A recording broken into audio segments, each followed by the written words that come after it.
Good morning, everybody, and thank you for being here today. Working on getting half your week done today. So, appreciate you taking a few minutes here. Go ahead and get your Bible, and let's go back to the 115th Psalm. And we're going to start there today in the ninth verse. In the ninth verse. Again, this Psalm, I'm finding it hard to put it under just kind of one statement. As to if I was just to label it there, um, it's really a call to trust God in spite of everything that's going on. There's a mixture of praising God. Again, the psalm really has a two-fold purpose, it seems. One was, again, to remind and encourage the Israelites, but also for anyone who did not know God to see Him and to know Him and to realize the futility of worshiping anything other than Jehovah. And so it's really kind of hard to put it into one simple statement.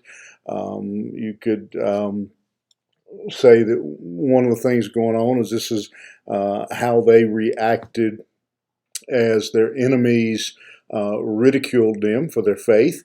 You can imagine that again. Believe this song was probably not necessarily maybe written for that reason, but sung at least, as we've talked about, as a dedication of the temple when it was rebuilt.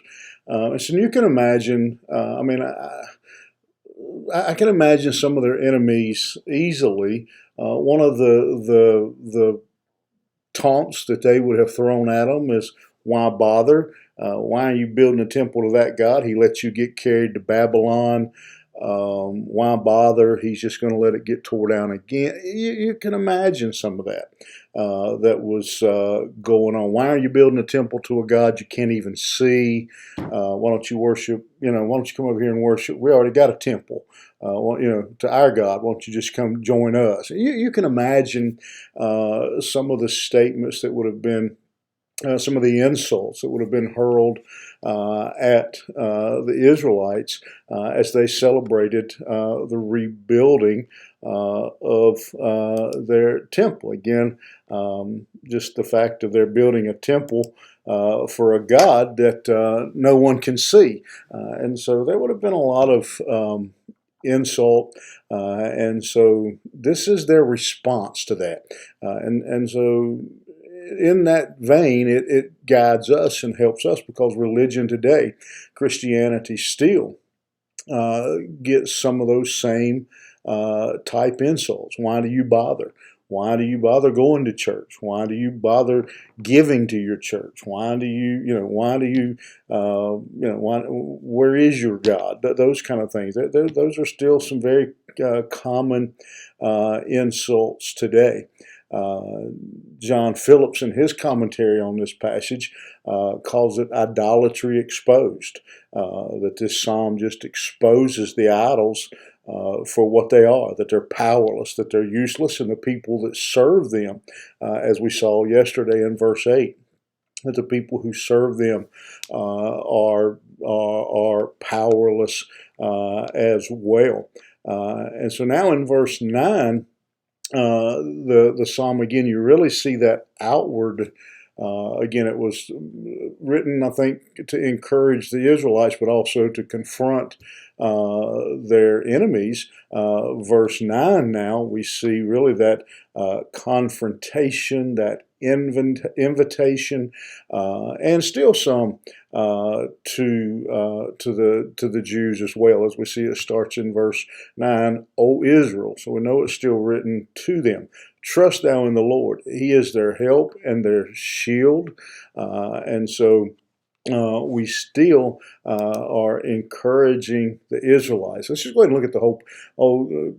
Israel, trust thou in the Lord. He is their help and their shield. O house of Aaron, trust in the Lord. He is their help and shield. Ye that fear the Lord, trust in the Lord. He is their help and shield. And so basically the psalmist here is encouraging everybody. He specifies the house of Israel, the house of Aaron, but then in verse 11, really he opens it up to everyone, not to put their confidence, their trust in those idols that he had just exposed and talked about. So he invites all of the nation of Israel, which would have been obviously the Jews, all the people of Israel, to put their confidence in God.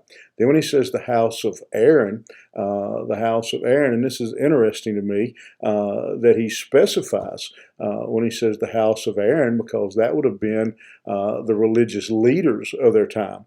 And so the psalm has a special call to even the religious leaders to be sure to keep their confidence in God himself. And then he says, ye that fear the Lord. And there is debate about exactly who he is referring to in this group, the one that ye who fear the Lord. Again, some think that it's talking about those who, again, we've mentioned all of Israel, we've mentioned their religious leaders, that this line was mentioning those who had came in from outside of Israel and began living under the practice of Judaism, had begun following their laws. Those Gentiles who had came in and began to be followers,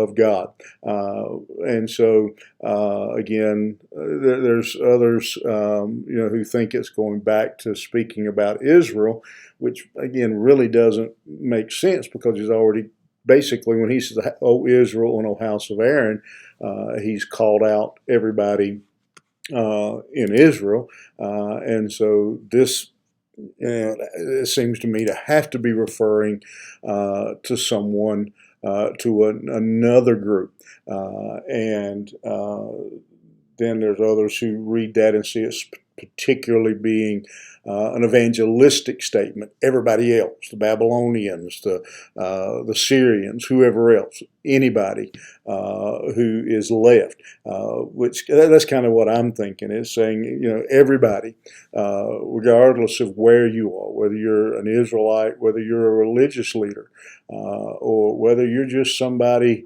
out there who fears the Lord, just somebody who is going along. We all need to put our trust in the Lord. There's something special, something important anytime we see something repeated like that in the Lord. Trust in the Lord. He is their help and their shield. Trust in the Lord. He is their help and their shield. Trust in the Lord. He is their help and their shield. And so God is trying to drive home to us who and where our help comes. Lift up your eyes, for redemption draweth nigh. We know where our redemption, where our help, where our deliverance comes from. And so as I read that, that's my interpretation, and again, many other scholars and writers as well who see that, and again say, whoever you are, wherever you are, your help and shield is in the Lord, and most of us, I think, agree with that statement. Just to be blunt, just to be very honest this morning, I think most of us those of you who would, get up at 7 o'clock and spend time watching, listening to me talk about the Bible, I got to say, believe that your help and your shield is in the Lord. But the question is, do we actually live that way? Do we actually believe that to the point of putting our trust in it? And I know a lot of you have heard me repeat, it's not my original story, and I don't know who told it first, the man pushing the wheelbarrow back and forth across the tightrope over Niagara Falls, and the man on the sidelines cheering, yeah, do it again, do it again. And the guy pushing the wheelbarrow says, do you really believe I can do it again? He says, absolutely, do it again. He said, well, then get in the wheelbarrow. We say we believe our help and shield is in the Lord, but what are you worried about this morning? What are you fearful of today? What's keeping you awake at night? What is it you think you have to be in control of that you can't trust God with? That's the question. It's one thing to say my help and my shield is the Lord, but it's another thing altogether to actually trust in the Lord, get in the wheelbarrow, and say, my help and shield is in the Lord. I can trust Him. I can put my confidence in Him no matter what comes today, no matter what I face.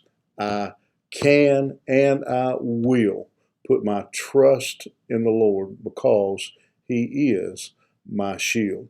I hope you can say that today. I hope that'll help you today as you face the adversities and the problems of life this week, this day, that you'll be able to remember, trust in the Lord. He is my help and my shield. All right, have a great day, and we'll see you back here tomorrow morning.